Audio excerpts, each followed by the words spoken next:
Bem, pessoal, então vamos finalmente começar a revelação das nossas fotos através do Lightroom. Então eu estou com essa pasta aqui aberta, na qual eu selecionei todas as fotos aqui dentro e arrastei para dentro da minha biblioteca do Lightroom. E aí eu aguardei todas as imagens importarem e cliquei em OK. E aí elas vieram todas aqui para a biblioteca. Agora, na sequência, eu clico em Revelação, que é onde a gente vai se concentrar ao longo do nosso fluxo de trabalho. Então aqui do lado direito eu tenho o histograma, no qual mostra para a gente as cores pretas, as sombras, a exposição, os realces e os brancos da nossa imagem. E aí, na medida que a gente for regulando os ajustes, a gente vai notar a movimentação desse histograma. Então eu estou aqui com essa primeira imagem selecionada do ensaio, na qual eu vou começar a corrigir e, na sequência, colorizar. E aí, todos esses ajustes que eu vou fazer aqui são as predefinições da minha imagem, conhecidas também popularmente aí na internet como preset. E aí, depois que eu criar o preset para essa imagem, eu posso ir colando ele em todas as outras imagens do ensaio, para ir mantendo o padrão de cores, né? E com isso eu posso agilizar muito o meu fluxo de trabalho. Então, eu sempre começo aqui pela aba de revelação básica. Mas antes disso, é importante você clicar com seu botão direito em qualquer uma dessas abas para deixar ativado o modo solitário. Assim, sempre que você tiver uma aba aberta, por exemplo, aqui básico, e vier abrir curva de tons, por exemplo, o curvas abre e o básico fecha. E com isso, ajuda com que você não se atrapalhe aqui dentro do fluxo. Então aqui na aba de revelação básica, primeiramente, eu tenho a temperatura, que equivale ao ajuste em kelvins da nossa câmera, né? É o famoso white balance. Então aqui, se eu puxar um pouco para o azul, eu vou esfriando, e para o amarelo eu vou esquentando.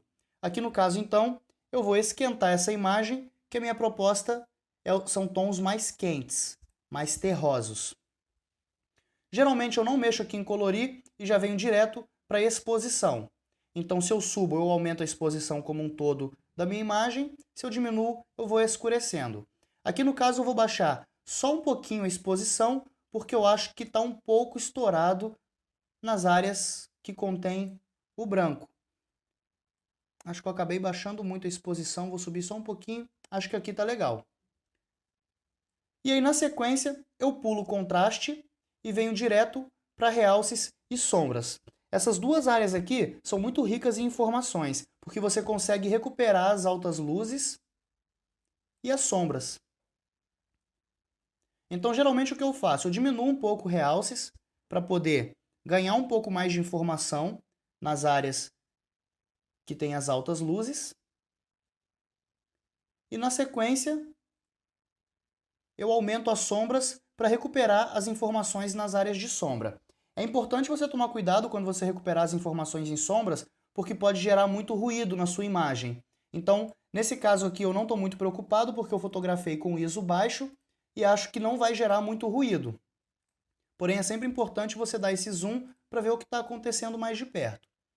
E na sequência, nós temos os brancos e pretos, que é por onde eu gero mais contraste na minha imagem. Então, por isso que eu pulo mexer nessa barra, porque ele mexe no contraste da imagem como um todo, ou seja, deixa os pretos mais pretos e os brancos mais brancos. E aí, no caso, como ele mexe na imagem como um todo, não fica do jeito que eu gosto. Então, geralmente, eu diminuo as cores pretas, para poder deixar o preto mais preto. Acho que por aqui tá legal. E subo o branco para deixar o branco mais branco ainda. E com isso, eu gero mais contraste com muito mais precisão na minha imagem. Agora nós temos aqui presença, ainda dentro da aba revelação básica. Então aqui tem claridade, que ele gera um contraste bem fino na nossa imagem. Na sequência, nós temos o desembaçar, que eu não costumo usar muito, porque olha só o que ele faz. Ele parece que destrói um pouco, é um pouco destrutivo para a nossa imagem. E o vibração, que ele faz o quê? Ele gera uma saturação um pouco mais inteligente, porém tem um excesso de cores muito grande. E eu não gosto de trabalhar nas cores como um todo assim da imagem. E saturação funciona de forma bem parecida, ele aumenta ou diminui a saturação da nossa imagem como um todo.